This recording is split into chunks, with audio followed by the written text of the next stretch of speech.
everyone. My name is Dr. David Kowalczyk. I work with Colorado Facial Plastic Surgery. We've designed a series of educational lecture videos which are short and hopefully provide some information about some of the common procedures that we do.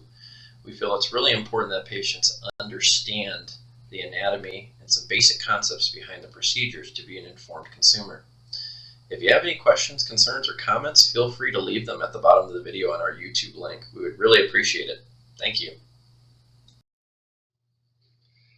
Hello everyone. This lecture is going to discuss sinus and nasal anatomy. This is an important foundation for the subsequent lectures that we'll also have on our YouTube channel, which go over rhinoplasty. To begin, we'll talk about the sinuses. So from the front view here, you can see there are 4 paired sets of sinuses. One of them is not visible on the front view, and that's the sphenoid. But you have your frontals, which are right in between your eyebrows. You have your cheek sinuses, which are known as your maxillaries. And then you have the ethmoid sinuses, which run along the eyes. You can see that from the side view as well, how those look. When we breathe in, the septum is the dividing part that goes in the middle. The airflow goes through like this, and down the back of our throat to our windpipe or our trachea. So when people talk about having healthy sinuses and no sinus problems versus sinusitis, what does that really mean? Well, we talked about the location of the sinuses. On the inside, they're lined with tissue called mucosa. Normally, that mucosa is filtering different types of things like mucus and particles from the air down the back of your throat, which you either cough up or swallow.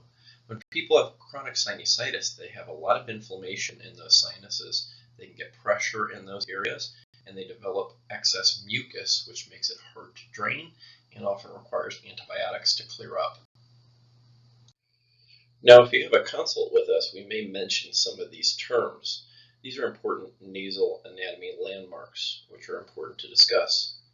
So on the profile view, you have the radix, which is the starting point of the nose, which should be about at the mid-pupil. You have the dorsum, or that's where a hump is being shown. The supratip is the transition point up to the tip, which is the furthest, most projecting point of the nose. You have the lobule and the columella on the bottom. The nostril sits over here, and you have the alar groove, which is really just the junction of the nostril to the cheek.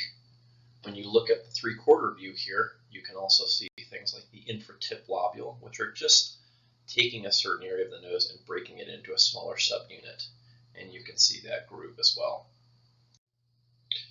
So when we go underneath the skin, the nose is really comprised of 2 important structures.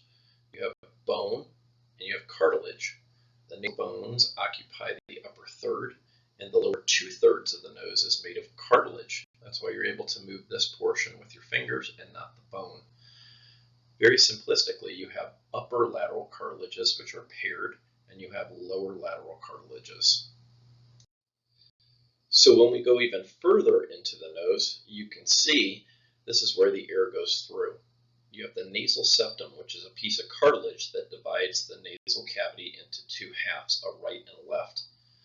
This is showing an illustration of it being perfectly straight down the middle. Nobody's in reality is perfectly straight, but the idea is that you want it to be relatively symmetric in terms of the amount of space on the right side and left side, so you breathe well.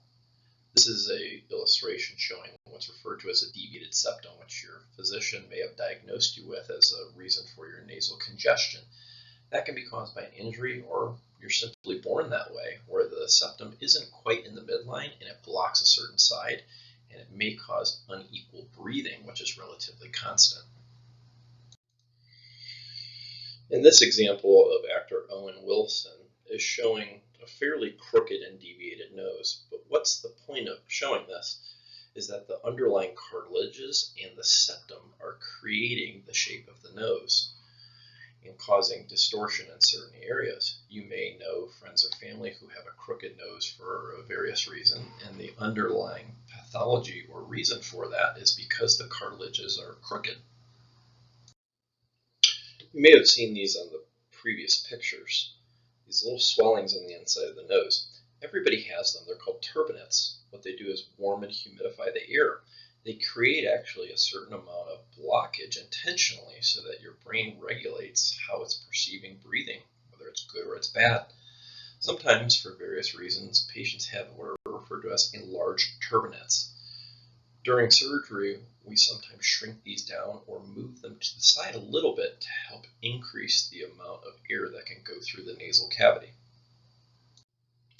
Well, I thank you for your attention. Hopefully you learned some basic principles of sinus and nasal anatomy. If you have any questions, concerns, or comments, please leave them below.